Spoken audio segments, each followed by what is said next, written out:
I'm Aleksander Mell. I've been involved with the Estonian community pretty much all of my life. Yeah, Scout Leader was phenomenal for me, going to Kotkajärve and meeting up with all of the other guys every single week was a pretty important part of my childhood growing up. Kotkajärve was like my special place and my happy place for a very long time, and I think it's definitely inspired me to do what I do now, and I've gotten a lot of inspiration from, I guess, lessons learned as well as like experiences that I was able to have being involved with that tight-knit group.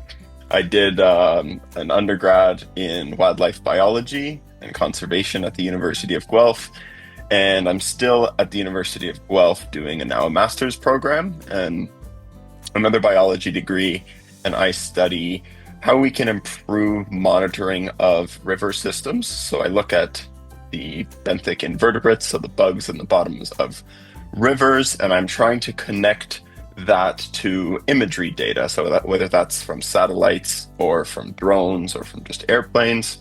And I try to develop methods of us being able to monitor biodiversity in more exciting ways. A lot of my work is very much on the computer. So I have some field sampling where I collect that data, and then we'll bring that data or those samples back to the lab, we'll process them, and we'll sequence to figure out which bugs are in the river. So we look at their DNA, and we get a big long list of everything that's in the water.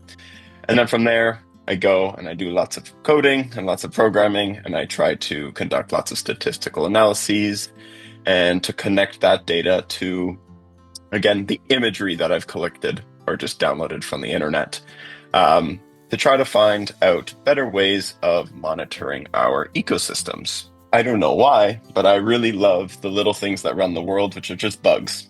And so a lot of bugs either live in the soil in rivers, or they live just on the substrate as part of their life. So there'll be larvae and young animals in the water, and then they emerge into the earth. So a lot of moths, a lot of dragonflies, different mayflies, I guess just regular flies, all of these things, they live part of their life in the water, they emerge, and then they become food for bigger animals like birds and bats, or they help pollinate crops. When I was finishing up high school, people were asking me what I wanted to do, and I like science all my life.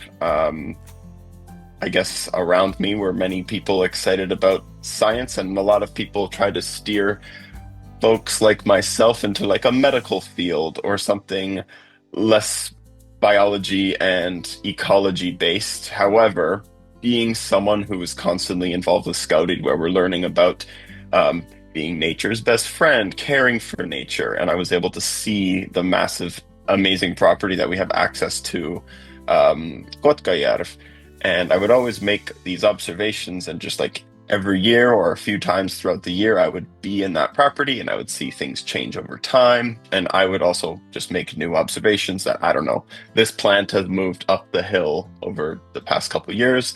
This tree has fallen. Now these guys are here. So that's led me, I think, to being so excited about biology and nature. But what's cool about my lab and the stuff I'm involved with is we get a lot of contracts from different parts of the country. So we have collaborators in New Brunswick, Labrador. We just kind of started a project with the Mushkegowuk Council, which is like an indigenous group in Northern Ontario. So I was able to go up and train a bunch of folks last September, so September 25, of how to sample, because they've opened now up the Ring of Fire for mining, which is really good. However, all those communities that rely on the river either to get to the mainland or to fish or just for drinking water, the mining is going to really hurt them. And so it's really important that we start to monitor those areas. So that was really cool that I got to go up. But yeah, again, being Scout Leader was a very big part of my life, and I think a lot of my teachings that I've had when I was younger come from there and from the people involved with that. And now that I have my own thoughts and maybe interests, I feel like I have a lot to share and a lot to commit. I have a lot of ideas of ways that I can turn the younger folks into lifelong biology nerds.